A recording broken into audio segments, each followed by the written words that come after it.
Is Russia targeting even more civilian infrastructure? And have we revealed some of Igor Girkin's plans to take on the Kremlin? I'm Paul, U.S. Army combat veteran. It's July 24th, 2023. This is your daily Ukraine update. Let's get into it.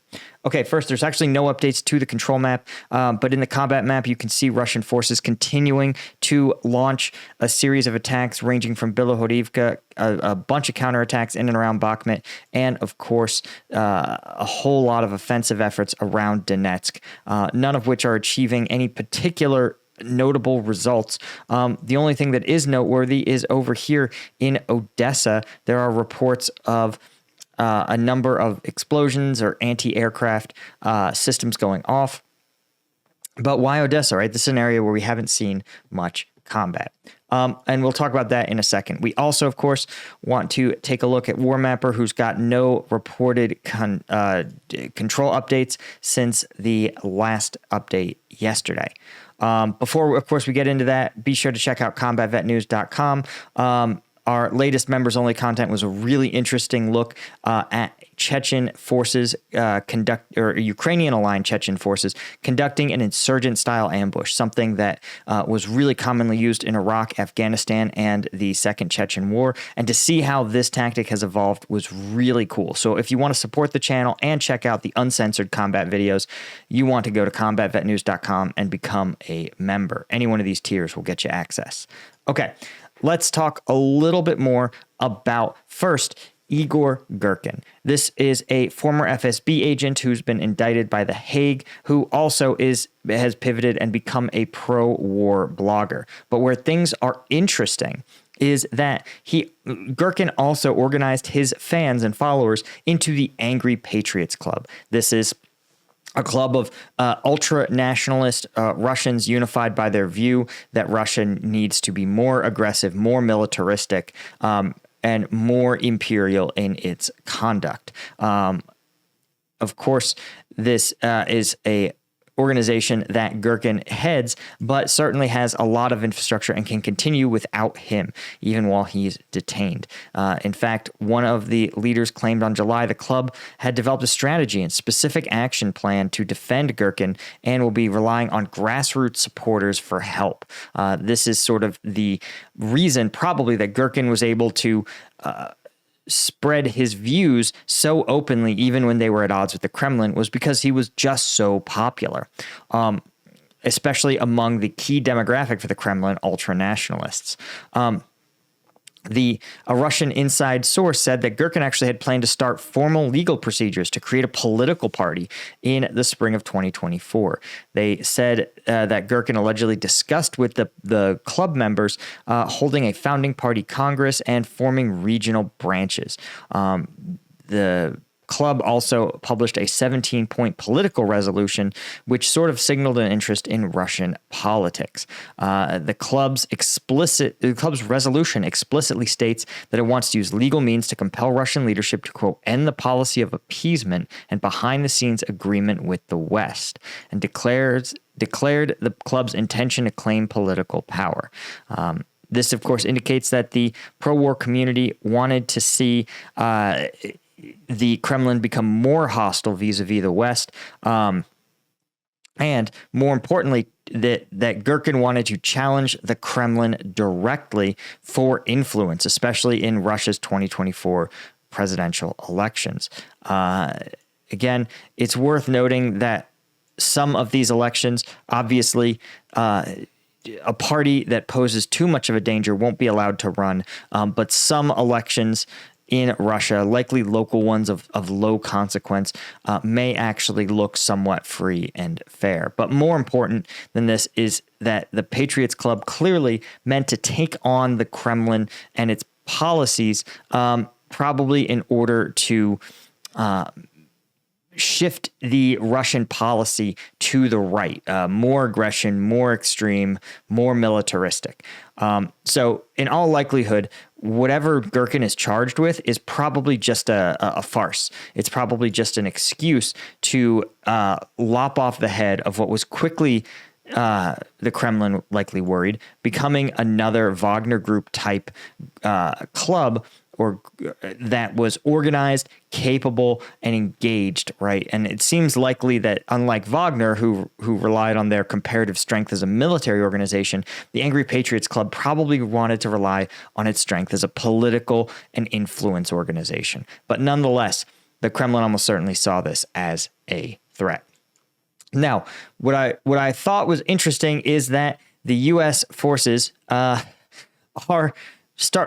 U.S. is starting what I find some of the most annoying spin efforts that I've seen in a while. U.S. Secretary of State Anthony Blinken said that Ukraine has recaptured half the territory that Russia initially seized in its invasion, but that Kiev faced a very hard fight to win back more.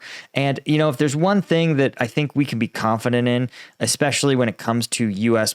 politics and the way politicians spin things, is that if there was optimism about future gains, they wouldn't start trying to spin things already. Now, I want to point out this chart from War Mapper so you guys have context. You can see this is the percentage of total Ukrainian land that has changed hands. Okay, so you can see February and March, Russian forces gaining almost a combined 18% of Ukrainian territory. Ukrainian forces liberating 5% in April, 1.5%, and then 0.5%, and about another 0.5% or so. So in September, October, November. And then you can see since then, almost no territory has changed hands as a percentage of total. Almost none. Remember, you see this this negative 0.05 and 0.01. This is Russia's grueling campaign through Bakhmut, resulting in less than 0.1% of territorial change of the entire sovereign state of Ukraine. So I point this out because this is how sort of farcical these statements are, right?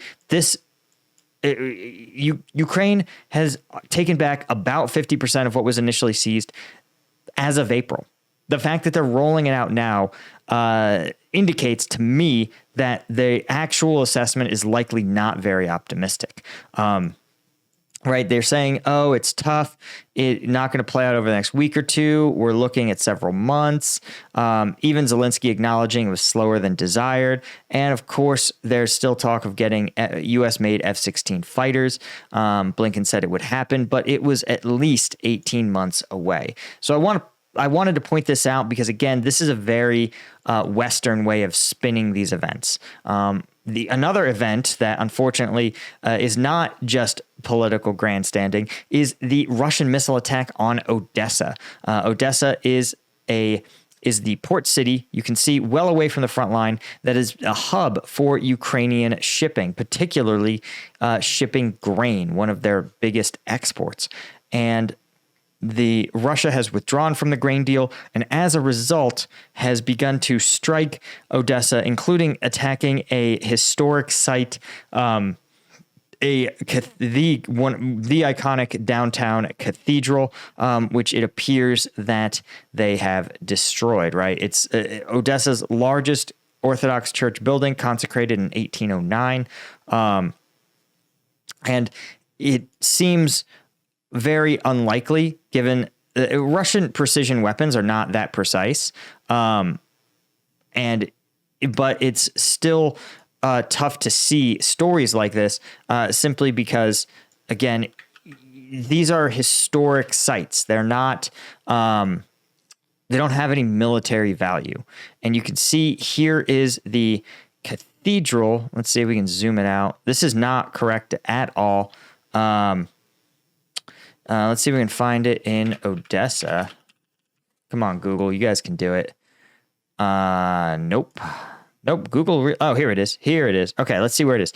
Yeah. So what I would point out is that, here are the docks that were likely the actual target. And then you can see how close this is to the docks themselves, right? I think that's in all likelihood what happened. I don't think Russia was intentionally targeting a civilian site.